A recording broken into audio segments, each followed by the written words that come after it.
வணக்கம். நான் டாக்டர் தினேஷ்குமார், எலும்புமுறிவு மருத்துவர், தாமஸ் மருத்துவமனை, புளியங்குடி.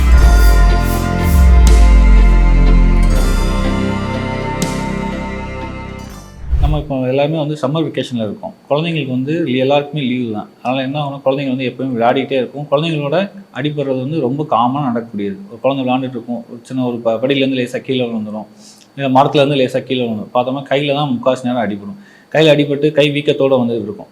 நம்ம என்ன பண்ணிடுவோம், குழந்தை தானே, பெரிய அடிலாம் எதுவும் இருக்காது அப்படின்னு நினச்சிட்டு உடனே போய் நம்ம தடை விடுறது, மசாஜ் பண்ணுறது, இல்லை இழுத்து விடுறதுன்னு சொல்லுவாங்க. அந்த மாதிரிலாம் போய் நம்ம ட்ரெடிஷ்னல் ட்ரீட்மெண்ட்ஸ் அதெல்லாம் பண்ணிட்டு இருந்தோம். என்ன ஆகும்னா, வீக்கம் அடுத்த நாள் பார்த்தோம்னா வீக்கம் இன்றைக்கி இருக்க வீக்கம் அடுத்த நாள் ரொம்ப அதிகமாகிடும்.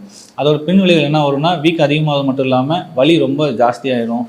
ரொம்ப சிவியராக போகும்போது நமக்கு அந்த இடத்துலையே நம்ம முழங்கையை சுற்றி இல்லை எந்த இடத்துலையுமே புதுசாக எலும்புகள் எல்லாம் உருவாக ஆரம்பிச்சு. அப்படி உருவாகும் போது நமக்கு கையை ஃபுல்லாக நீட்ட முடியாது, பாதி தான் மடக்கி நீட்டுவாங்க, கையை திருப்ப முடியாது. அவங்களோட வாழ்க்கை திறமே பாதியாக குறைஞ்சி போயிடும். அந்த கையை யூஸ் பண்ணவே முடியாது. அந்தளவுக்கு மோசமான பக்க வலிகள் ஏற்படக்கூடியது அதெல்லாமே.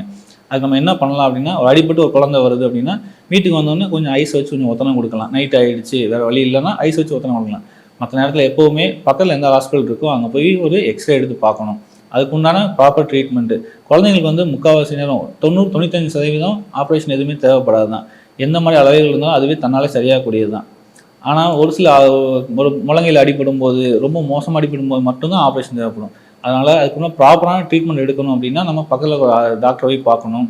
அதுக்குள்ளே ப்ராப்பரான எக்ஸ்ரே எடுக்கணும். அதுக்குள்ளே ட்ரீட்மெண்ட் கரெக்டாக எடுத்தோம்னா அதுக்குள்ளே பின்விளைவுகள் எதுவுமே இல்லாமல் குழந்தை பழைய நிலைமைக்கு சீக்கிரமாக திரும்பியிருந்தேன். 2 இல்லை 3 வாரத்துக்கு திரும்பியிருந்தேன். அதை விட்டு நம்ம நாட்டுக்கட்டு கட்ட போகிறோம், இல்லை தடை விட போகிறோம் அப்படிங்கிறது குழந்தையோட எதிர்காலத்தையே ரொம்ப கேள்விக்குறிக்காகிருந்தேன்.